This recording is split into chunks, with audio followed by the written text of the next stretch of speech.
Hello, hello, hello, and welcome to My Empty Hands, a podcast about the martial arts, typically focused on Kempo. I am Reggie Darden, and we have another wonderful guest with me today. Got a Mr. Paul Hertzog, and this episode's probably going to be a little bit different than the usual. In that, well, I guess we're going to find out. I'm not sure if you do any martial arts yourself. Uh, No, I don't. I don't want to disillusion anyone, but really don't know much about it other than what I've been exposed to in the movies that I've scored. Gotcha. Okay, okay, okay. So yeah, then this episode will be different in that you are not a martial artist yourself. We'll kind of make you a honorary martial artist for today. Yeah, Um, yeah. So the reason that I have Mr. Herzog on today is that he is, even though he doesn't do martial arts, he is definitely a a major part of many of our journeys. In that he did the music for a very iconic movie in the martial arts world. Well, at least two iconic martial arts movies. You did the music for Bloodsport and for Kickboxer, the uh, Van Damme action extraordinaire movies that, at least for Bloodsport, definitely got many of us involved into the martial arts. So um, yeah, I wanted to have you on and kind of learn about the process and just kind of how that all came about. So we're just gonna kind of jump right in and I guess we'll start with how did you get started with just kind of music in general, and then we'll kind of move into the blood sport and kickboxer. Okay. Briefly, I'll try to keep it brief. I grew up in a family of classical musicians, and I studied classical piano from the age of 4. And by the time I got to college, rock and roll had kind of seeped into my system. So instead of pursuing any kind of career that my college might have led me to, I decided to drop it all and go to New York and become a rock and roll musician. Um, it didn't get me where I hoped I would get, at least not right away. And after about 5.5 years of kicking around New York and ultimately ending up playing in just club bands, I moved to LA, where I continued for a couple of years playing in club bands, but then got involved in recording and synthesizer programming and eventually producing and finally into composing. I kind of got lucky in a number of ways. Some friends of mine got a really low budget movie to score. It was not very good. And they hired me to do synth programming and drum machine programming to save money. And about a quarter of the way into the project, the director was really unhappy with some of what he was hearing. So I ended up writing a couple of uh, songs, and the director liked them. I brought in some rock and roll people that I knew, musicians that were really good. We recorded them, and then I became sort of co-composer on that. The editor and sound supervisor, all same guy on that picture, hired me later to do another picture called My Chauffeur. Didn't do too much because they'd already bought a lot of music for it, but at least I had a credit. I had a pretty good credit because it did quite well when it was first released. And okay, let's segue to something else. Maybe a year or so later, I got hired to do a little job composing some music for a straight to video uh, presentation of a woman telling stories to kids. It was boring as all get out, but the guy that produced it was a guy named Mark DeSalle. That may ring a bell for some of the fans of Bloodsport. Um, and actually, I saved that project because somebody else had done music originally, and they couldn't use it. It was so bad. So in 3 days, I put together something like 12 or 13 cues and a title song, and got it all written and recorded. And Mark really was happy with it. So about half a year later, I heard from a friend of mine that Mark was in Hong Kong filming a movie, a martial arts movie. So I got my friend to tell me when Mark was back. I called him up, said, "Hey, Mark, I hear you've been doing a martial arts movie. I'd love that chance to do the music." So I went to the Canon screening room. Mark invited me down. I sat with Mark and the director, and we watched the film. It wasn't quite in its final form, but it was pretty close. In fact, the only thing I can remember being different was they had not put in the scenes with the kids, the flashback part where there are other little kids playing Oh the yeah, Jean Claude Van Damme role and stuff. gotcha. Well, other than that, I think it was done. There's been a lot of talk about how the fight scenes had to be re-edited and all this stuff about Jean Claude getting involved in that. I think that was already done by the time I saw it. This was early in 1987. I think it was in January or something. Um, so I watched the whole movie. It's the first time I'd seen it. First time I'd seen anything like that, to be honest. And I'm sitting there looking at Jean Claude Van Damme and saying, "This guy's going to be a star. I want to do this movie." So I'm sitting there trying to figure out a way I can talk Mark into it. But then after the screening's over, he and I were walking out together, and he says to me, "Okay, Canon's got a budget of X, not very big. Take it or leave it. If it's not enough money, well, I'll have to get somebody else." But of course, I took it. Uh, and then I got to work. I think it was another couple of months before I actually got the final edit finalized and ready to work. I think I composed for about 3 weeks um, at home. And then I went into the studio for 2.5 weeks. I got it all done. Didn't have much sleep, but I was a lot younger then. And the rest is history. Oh, well, not quite, because we finished the film spring of '87, and Canon decided they didn't like it. The powers that be. It wasn't until early 1988 that they finally released it. They released it in just 5 states. But even in those 5 states, it made the top 20 in Billboard that week. So, hey, they had to release it nationwide and then worldwide, and it did really well. And it's still playing all the time on streaming services and cable TV and wherever else people can watch it. Yeah, no, for sure. In It's fact, definitely very iconic, very inspiring to many a young person and older people as well, as far as getting into martial arts and uh, uh, seeing Van Damme doing this thing really got people uh, got him into the training halls and movie theaters and such. So yeah, yeah, it was a big surprise to me because it was such a low budget film, but somehow it turned out right, Mhm.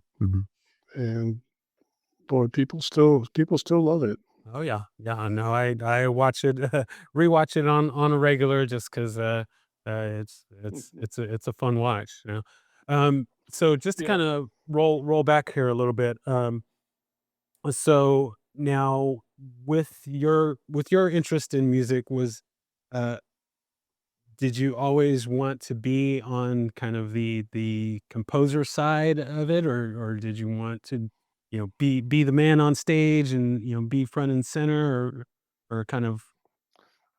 Well, originally, when transitioned out of classical music, because I knew I didn't want to be a classical musician anyway. It was just kind of a hobby in a way. Originally, I thought I wanted to be, a rock and roll star. Sure, and go out there and play and write songs and be on stage. I was never going to be a front man. I was always sitting behind keyboards, kind of quietly in the background. But I didn't. Well, I was in an original band when I first moved to New York, and I wrote some songs. And looking back, they were pretty bad. So I just stopped even thinking about composing for quite a few years. And after I was in New York, after I left New York and came to LA, I continued on that route, being a sideman until maybe 4 or 5 years in. And I started getting these ideas that I wanted to be writing music myself. And it wasn't songs I wanted to write, it was instrumental stuff. And I saw a lot of movies in those days. And, some of them had great music, but some of them had pretty bad music. I was saying, well, I could do that. I can do something like that. So I started trying, and I was lucky to have friends that helped me get into it. Very lucky. So, you know, it's a crapshoot. This guy that I met in New York, who used to rehearse in my loft space, later became a good friend of mine in LA. He moved out here too, and he's the guy that introduced me to Mark DeSalle. Just kind of, he had become a video director and filmographer, and he's the guy that did that children's video for Mark, and he was my connection to Mark. You just never know what's going to lead to what. It's very random. It's in my life. I kind of look back on my life as kind of a series of accidents. It's not exactly. It was never planned. If I had planned my life, I wouldn't have done this at all. So Yeah, I think there you go. I think many of us are in the similar boat, in that, things happen the way that they happen, and we just happen to fall into it, and whether it was, fate or destiny, or whatever. I think most of us do the things that we do, not necessarily by choice, at least all the way. And our paths Right. definitely change from where they think we're gonna go. So Yeah, mine has changed several times, to say the least. change is good So though. I don't know if you want to talk a little bit about how I came up with the music, we can do that. Yeah, yeah. I was curious Um, about how the process goes. Like, well, like you mentioned, watching the movie. Uh, like, while you're watching it, are you already kind of thinking of things, or kind of how does the mm, process for composing kind of. well, it depends on what kind of composing you're doing.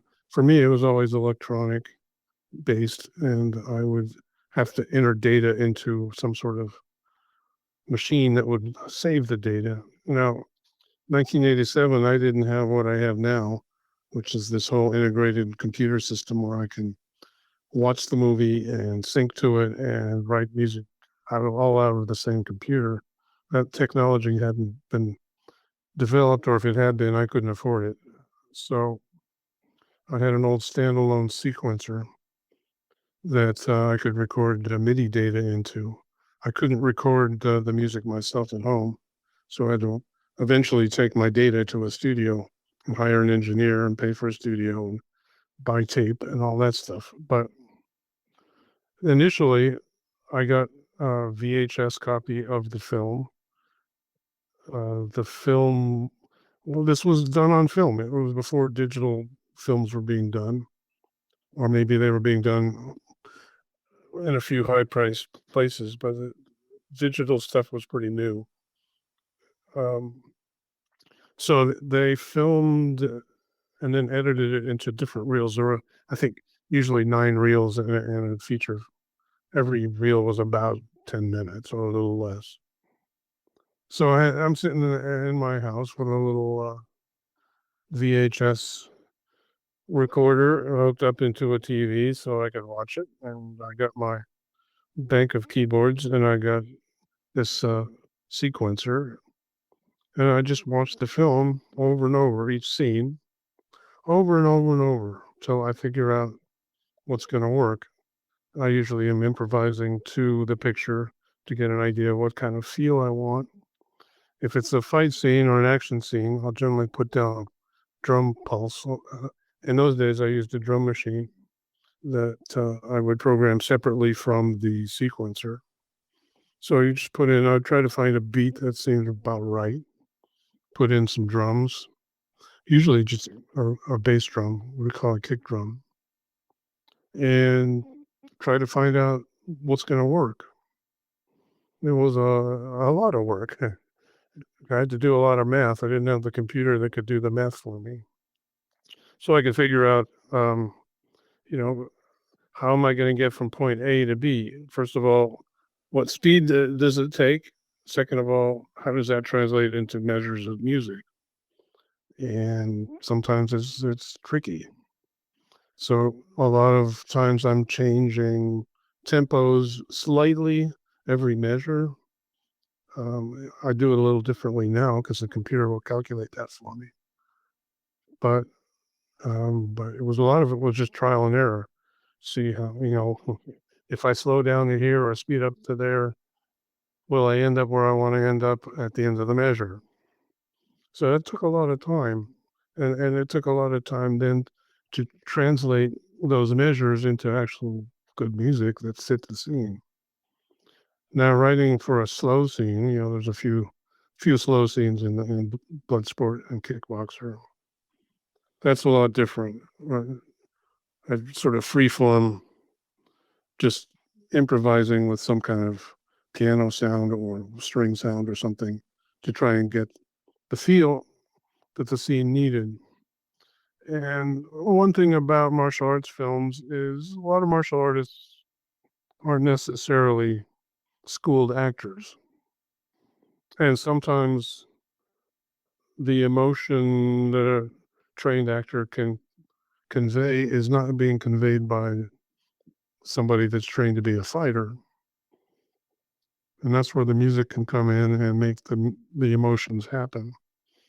So a lot of the quieter scenes, that's my job, making the emotions work. And that's kind of how it came about. Gotcha. Now, Now I were will you? say that Oh, go ahead.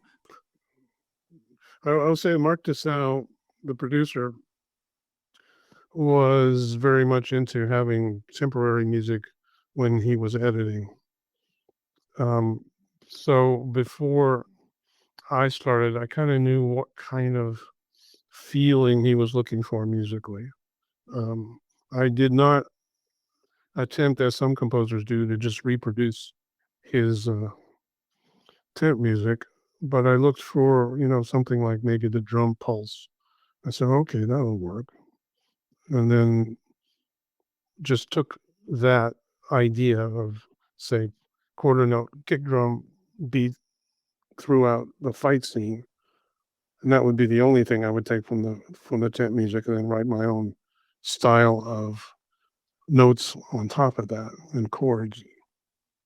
And that's kind of where it started. And after many hours of work, I got it done. On Bloodsport, I was working 16 hours a day, 7 days a week for the whole time I was composing. It was a lot of work, but I got it done. Gotcha. Gotcha. Now, so kind of going along with the temp music. So were you told like we need the music to sound like this, or No, was no, he didn't say that. he just I just knew that he was looking for something in that kind of a feel. Let's say I stole feels, but I didn't steal music. Gotcha. Um, and you would be hard pressed to guess what type of music I even was being inspired by. Yeah, In I would fact, be curious I to. can't remember. The during the fight scenes, he had just had some kind of it was some kind of dance music, from like a disco kind of dance place. Not quite the '70s disco, but '80s disco, let's say. Gotcha. And Gotcha. I don't even remember what song it was. And it didn't have any lyrics, or I think the song may have, but the part he used over and over was just instrumental stuff. Mm, gotcha. Gotcha. The scene where Jean Claude's in the driving the tram after his buddy gets kicked in the head by Chong Li. Um, he used this song by Phil Collins, "In the Air Tonight," as the temp music. Now, I don't think my songs that I wrote for that sounds like that, Mhm. but it kind of has the same dreamy feel and some of the same kind of drum fills, kind of, insofar as I could reproduce them on my rather limited equipment. Gotcha. Gotcha. Gotcha. You know, was there kind of anything maybe that uh now now that you the technology's changed and things like that, do you think there's anything that maybe you would have done differently with the music, or is there any maybe Yeah, I parts that probably you would have done. feel? Yeah, I probably would have done a lot of things differently, but I don't know now if the fans would have liked it as much. Because one of the things that fans seem to like today is that it was so primitive. This primitive synth sounds, they've become very popular again with a lot of people. And, you know, it's funny that the stuff that bothers me doesn't bother people that are fans of the music. So I'm not even going to start listing the things that I might have done differently if I could have, because there are a number of composers, young composers to me, in their 30s and 40s that have found me to express their admiration for that score, the Bloodsport score. And whenever I tell them certain things that I didn't like, they say, "Oh no, that's great. We love that." So um, I'm not going to expose what I might do differently to a general audience. Um, I did a film uh, about a year and a half ago, was it? Called The Last Kumite. It's my return to film scoring. And if you listen to that music, you'll kind of get an idea of what I might have done differently in some ways. Um, the movie has some definite flaws. One of the Well, I'm not going to get into that either, but it was fun to do that, and you can hear what I could do with technology. Now, when I did Bloodsport, I had to hire a couple drummers to do a lot of things that I couldn't do with my machines, but now I can do pretty much anything I want to do because technology is so easier, Yeah, the and the sound improvements, bank, and I technology have yeah, improvements yeah, are pretty amazing. and I have just unlimited sounds pretty much. So, uh, you know, uh, I don't really think that I should do anything different. I did what I did at the time because that's what I had available to do, and the fans like it. So there's no use sitting here moaning about what I would like to do differently, Gotcha. because Gotcha. it might not have worked. You for whatever reason, the music in that film works, and the fans like it. I just recently filmed an interview that's going to come out when they release the 40th anniversary Bloodsport film, which is coming up in what, 2.5 years, early 2028, and there's still so much interest in the film. It's just like so cool. Yeah. Anyway, I was going somewhere with that, but I forgot where I was going. So Well, so since since you're probably the one person that's seen the movie more times than I have, did you have any kind of thought that it was going to be this kind of uh, iconic staple of movies, or no, I absolutely did not. It was done on the cheap. I mean, they filmed that movie for very little money, and I think estimates that people make, if you look it up online, are larger than they actually spent. I think they spent less. I don't remember all the details. Mark told me some things, but I don't remember them all. But it was, even at the high end, it was made for like 1.5 million. I think it was probably done for less. And who knew? I just figured I was going to get a credit, and maybe I could get some more work after that because of the credit. And who knew? It's turned into an annuity for me because it's so popular. I'm still making money off of that picture, which is great. yeah, Because keep that now that I'm old, I just worked on 2 more movies, and I realized it was just too much for an old guy to do. So I'm done, and it's nice to have some money coming in that I don't have to work for. yeah, that It's just mailbox coming money in. is good stuff. Mhm. Yeah, yeah, absolutely. Very nice. And I just found out that a couple cues from Bloodsport were used in a TV show I'd never heard of, some Apple thing, and I forget the name of it. Hmm. But there's some money flowing, a little bit of a licensing fee that I get. So Oh, very nice, very nice. I'll have to track down, find out what show that is, and sparked my something curiosity about to. something about friends and neighbors. I forget exactly. Oh, okay, okay. Let me write it. That title rings a bell. So I'll have to add that to my list to check it out and look for those sound cues there.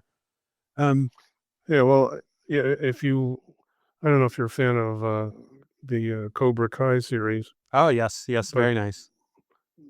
they used a clip from Bloodsport in one of the episodes. That was a nice little taste. And but by the way, the two composers of Cobra Kai are have become friends of mine, and therefore they were definitely influenced by Bloodsport. Did they They don't. reach out to you at all I for some Yeah, advice or yeah. anything? No, not advice. Just they're totally capable. They don't need me.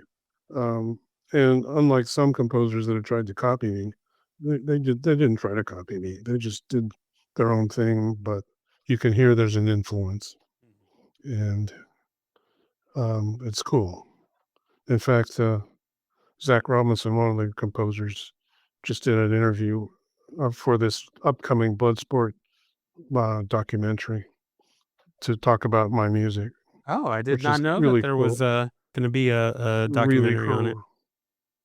Well, that's the one that I told you was going to come out in 2028, Oh, okay, okay. um, when they released the 40th anniversary version. I mean, they just released a 4K version a couple of years ago, so I don't know how many versions they're going to keep doing, but As many as people I'm will not pay going to for. complain. As many as people will pay Yeah, for, yeah, they'll keep pumping them out. So yeah. Well, that's fine with me. very nice, So very nice. So anyway, what else? I wanted to jump over to Kickboxer, but before I forget about it, there's Okay, one thing in particular, well, number of things, but one thing I wanted to make sure that we got to is the scene, the scene where Jean-Claude Van Damme is in the bar and he gets drunk and he's doing his dancing Right. and everything. So that whenever the song that's playing during that scene, um, it always invoked a similarity to "Living in America," uh, Right. the I James did not Brown write song. that song. That's Okay. not my song. In fact, Gotcha. the only song with vocals in that movie that I wrote was the opening song, "Streets of Siam." Okay. The other songs were bought by I d it Mark bought them from other people. Yeah. I Okay. wrote a whole bunch of songs for him. He didn't like any of them, so he bought some other stuff. Okay. Gotcha. And so I did the instrumental stuff and I did that opening song, and that was it for me.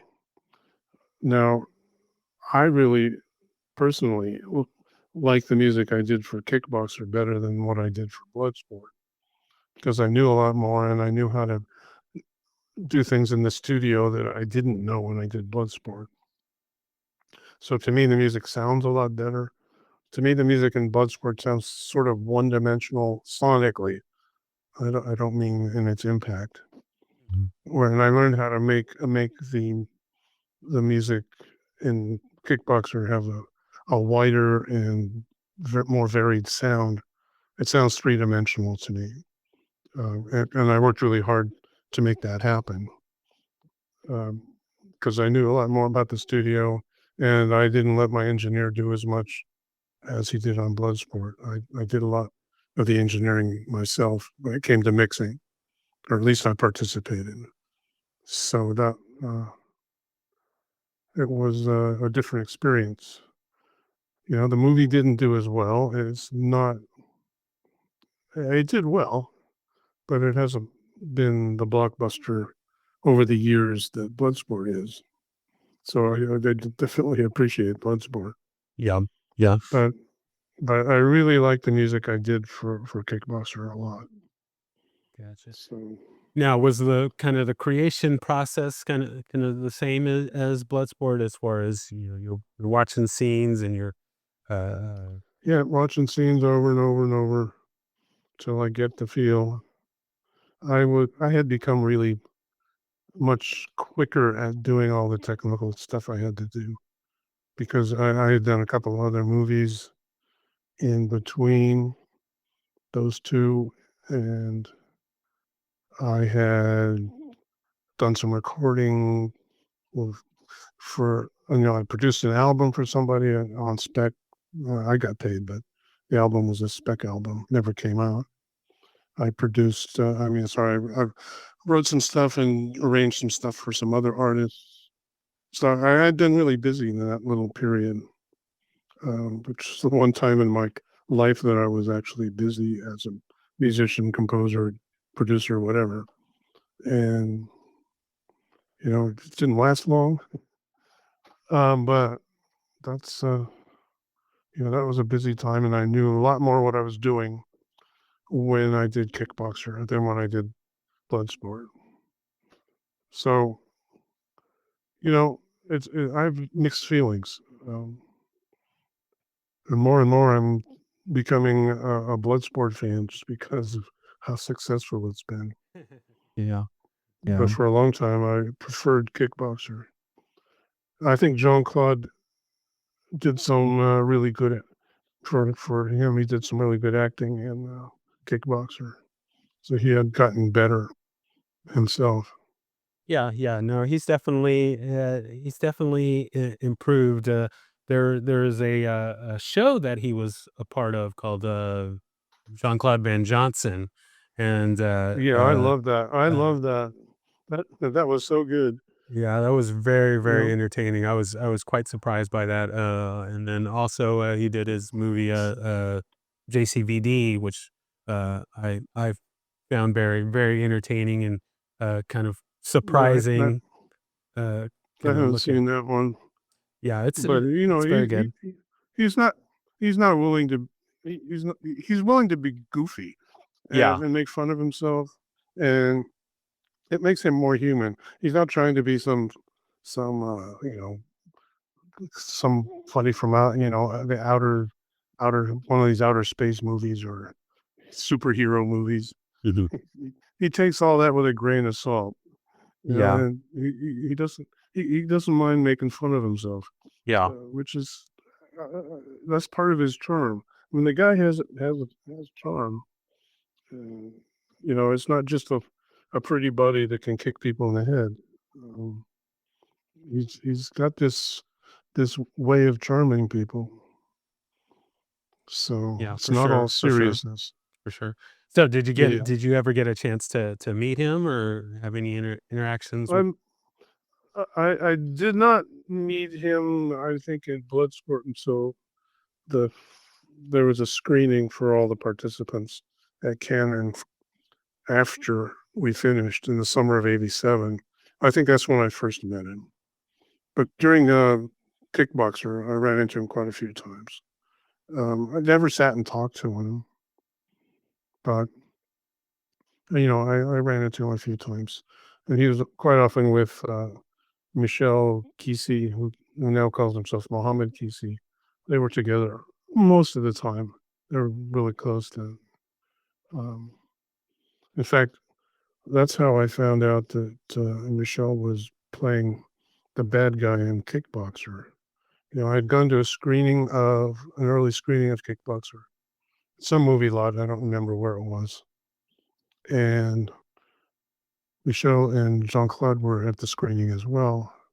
And when I was walking out, happened to run into Michel, and he said, "Well, how did you like me in the movie?" And I said, "You were in that movie?" He said, "Yeah." And I said, "Who did you play?" He said, "Tong Po." I said, "What?" I did not know that. And for a long time, Mark DeSalle wanted to keep that a secret. And in the credits of Kickboxer, it says Tong Po is played by himself. Um, but eventually it came out. But they had to do a lot of makeup to make a guy from North Africa look like a Thai kickboxer. But he did a great job, and you know Jean Claude wouldn't let just anybody beat him up.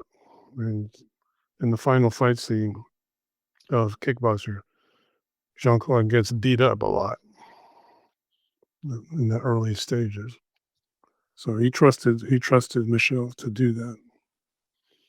Yeah, I So remember being very surprised by learning the secret of Tong Po as well. I was like, yeah, that, they really pulled a number on us because yeah, I had no idea and uh it's mhm. like oh well it's that guy from Bloodsport was the was Tong Yeah, Po like yeah, that doesn't that doesn't track but yeah that was quite a surprise so.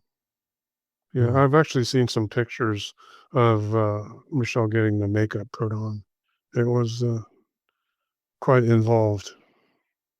Mhm. So but what he was a great villain, and that's one of the things that makes both Bloodsport and Kickboxer work is they have great villains. I mean, you know, uh, you got to say Bolo is a really Oh yeah. killer villain. Oh yeah, no, he definitely definitely made his mark and really left an impression on all of us, and you know, he definitely is Yeah, the guy you root to. It's like yeah, let's make sure that he gets beat up because he he's making us pretty angry. So yeah, they did great work on those. So yeah. Well, you can't have a hero unless he beats up some bad guy, yeah. and it's only in the last reel that he gets to win. Mhm. It looks like he's down and out, and finally picks himself up and wins. So Exactly. that's the way these kind of movies work. Exactly. Exactly. So yeah. So So there's one other little piece that I wanted to get to here, and then we'll head towards wrapping up our time for today. But so kind of the first thing uh, is what I guess what musicians, music, what kind of influence inspire you, and then the kind of second part of the question, are there any kind of projects or things that maybe you wish you were involved in? Maybe there's a movie or something that came out and it's like, oh, like I think I could have, did some better music for that than this, or anything like that. That question, I don't know. I don't know. People have asked me that before. I never really look at a movie and think, "Oh, I should have done that." Um, I have seen plenty of movies that I thought the music wasn't particularly good. That doesn't necessarily mean I thought I could have done better. Not every movie is right for every composer. Um, but my musical influences, we can talk about that, are very, very, very varied. I would say. I grew up on classical music, and I still love a lot of classical music, but certainly not everything. Um, and some of it is old, and some of it is new, and no rhyme or reason, just the things I like. Um, I got into listening to rock and roll not until really I was in college, and the Beatles were kind of what turned me around into that, and I started listening to all kinds of things. I mean, I went to college in the late '60s near San Francisco, so I got to hear a lot of those San Francisco psychedelic bands, and I loved that at the time. When I hear it now, I'm kind of, maybe that wasn't so good, but some of it was. Some of it still is. I just got into a lot of different things. And then when I moved to New York, actually, the guy I was in a band with was really into modern jazz. And so I got into listening to a lot of avant garde jazz, a lot of which I don't listen to anymore. I appreciate it, but it's not relaxing to listen to. Um, so I had a lot of influences. There are a lot of film composers I like Ennio Morricone. Love his music. I'm a real big fan of John Williams. I couldn't do music like him. I did study classical composition and various techniques, but I never really did that. I didn't have the experience. So, not having done it when I was young, pretty hard to do it later. So I gravitated toward what I did know, which was electronics. Um, so, a lot of different influences. I suppose I should talk a little bit about what happened to me after Kickboxer Oh, yes, yes, yes, please. because because it seemed like Kickboxer went over pretty well at the box office, and I thought the music was good. And for some reason, Mark DeSalle decided to cut me out of his crew, so I did not do the next few movies he did before he got out of the business, and I couldn't seem to get any work. I did one more movie, but it was a really low budget, not very good martial arts movie called Breathing Fire, and after that, I couldn't get work. So I I changed professions. I went and got a teaching credential, and I taught high school English and music for 27 years. And then, lo and behold, after I retired from that in my mid 70s, I started doing more film music. So I did the last Kumite, and then this year done. I did a documentary called Colliery Kid, just about martial arts called Colliery, which is from southern India, and it features this documentary features a number of different women who are doing the martial arts, and they are really incredible.